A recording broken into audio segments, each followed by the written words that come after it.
Mas, Rodrigo, falou várias vezes em negócio, né? Eu acho que deixa eu casar um pouquinho com isso para a gente poder entrar no assunto também do papel do BISO, óbvio. Mas em termos das ações estratégicas, né? Como é que tu vê, assim, né? Tentando fazer essa mescla, porque cenários de OT, não só focar em security, mas OT security, porque tu falou, pô, ele tá olhando, ele tá monitorando tal coisa, aí tem a tomada de decisão e tem um acompanhamento voltado a negócio. Como é que... Vamos tentar cruzar essas informações para também posicionar a galera, tanto no que faz um BISO, né? O papel de um BISO, que é um tema que a gente não falou aqui no podcast ainda, né? Teve uma oportunidade muito rápida de falar, eu não me lembro com quem, Pedro e Benhur, talvez você se lembre, mas, enfim, alguém mencionou, a gente falou rapidamente. Sim. Tá? Mas tenta cruzar um pouquinho para a gente também localizar o pessoal, nossos ouvintes e quem for acompanhar. E eu estou curioso da tomada de decisão estratégica, assim, em relação a essas coisas, né? Esse papel de gestão. Tá, perfeito. Tá. Como é que funciona o papel do BISO em si? Tá? O papel do BISO ele tem sido bastante difundido, ou melhor, está começando a ser difundido mais aqui na América Latina, principalmente no Brasil. Né? Só que em alguns cenários eu tenho visto algumas confusões. Né? Então, o BISO é o novo CISO, empresa que não tem CISO começando a contratar BISO. Então, cara, assim, não, né? Vou botar aqui alguns pontos nesse sentido. A figura do BISO, tá? Ela funciona em grandes corporações. Tá? Em grandes corporações, eu vou pegar o cenário onde eu atuo aqui hoje, então eu estou dentro de algumas holdings, né? Dentro da holding principal, a gente tem a figura de um CISO, onde ele é responsável por gerar a estratégia global. Então, ele gera o plano diretor de segurança com base nos insumos que ele recebe. Só que cada uma das empresas de dentro dessa holding, elas são negócios completamente diferentes, completamente apartados, com visões estratégicas e timings diferentes, apetites a risco diferentes. Então, é onde entra a figura do BISO. Então, a figura do BISO é fazer justamente essa ponte entre a estratégia de segurança de uma forma global, a visão de negócio dessa empresa, e você faz esse casamento de um lado para o outro. Tá? Então, a gente faz essa questão de...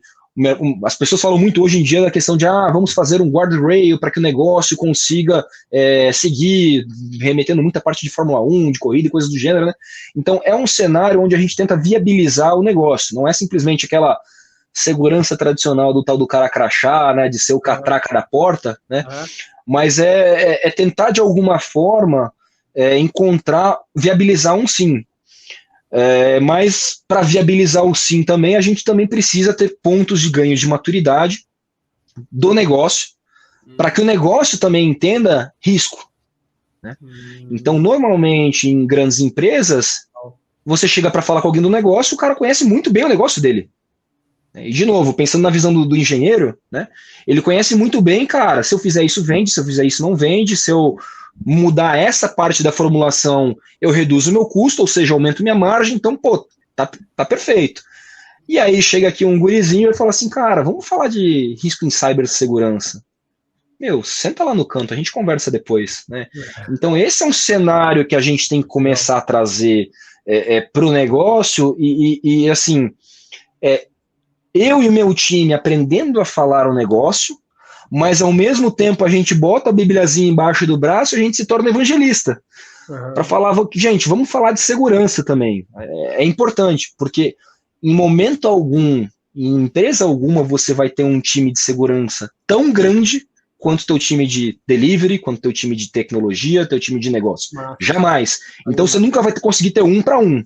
De alguma forma você vai ter que trabalhar na mente das pessoas que estão do outro lado para falar assim, se ele não souber como resolver, ele pelo menos você tem que ensinar essa pessoa a ter um certo crivo para falar assim, cara, isso aqui eu acho que vai feder. Deixa eu chamar um pessoal aqui para conversar. Massa demais. Até legal que tu falou sobre a escala, né? Até tem alguns índices B5 também, né? Comenta que é 0,5%, né? Teu time de segurança deve ser 0,5% o tamanho do teu time que envolve isso, né? E, obviamente, aí o que a gente vê muito assim, né? Dentro desse mercado de BISOs, né? Os caras muitas vezes pegam um CISO e falam, você tem que defender a empresa, né? Só que o cara tem que entender de tudo, porque ele tem que entender de risco. E os riscos de cada negócio são muito distintos, né? Então, por exemplo, assim, se eu estou dentro de um e-commerce, o risco de pagamento, o risco de entrega, o risco de venda, eles são distintos riscos dentro da segurança, né? Então, tá pedindo praticamente que um CISO seja um super-homem que entenda de tudo, e aí entrou o papel do BISO para ajudar a ter um entendimento melhor daquela unidade de negócio e tudo, né? E aí, o que eu queria te perguntar com isso? O que são os principais riscos dentro de OT? Quais são os top riscos, assim, que tu hoje, ou que tu acredita que seja, ou aquilo que tu já experienciou e acredita que foi o mais importante? Tá. Eu diria que tudo depende do negócio em si na ponta, tá? Se eu tenho uma operação que não tenha riscos à vida, cara, eu tô numa categoria diferente. Só que pegando até o cenário que eu trouxe ali para vocês antes da questão da caldeira, né? A história feliz que eu contei para vocês é que se uma caldeira dessa, um forno desse que derrete metal, parar, ele vai secar. Mas dependendo do quanto eu esquento ele também, ele pode explodir. Aí eu entro com risco à vida. Né? E, não, mas você vai ter risco à vida de uma pessoa. Cara, dependendo disso, é catastrófico. É assunto de jornal nacional, é assunto que vai sair em mídia internacional, porque você tira um bairro do ar. Você tira assim, então esse é o cenário mais crítico que a gente pode ter na ponta, onde envolve vida humana. Tá? Onde envolve um sensor. Exemplo básico também, né? Normalmente quando você vai em uma fábrica, que é o que a gente chama de estamparia, né? Que você tem uma chapa de aço e vem duas prensas e pressionam, esse é um processo de estamparia.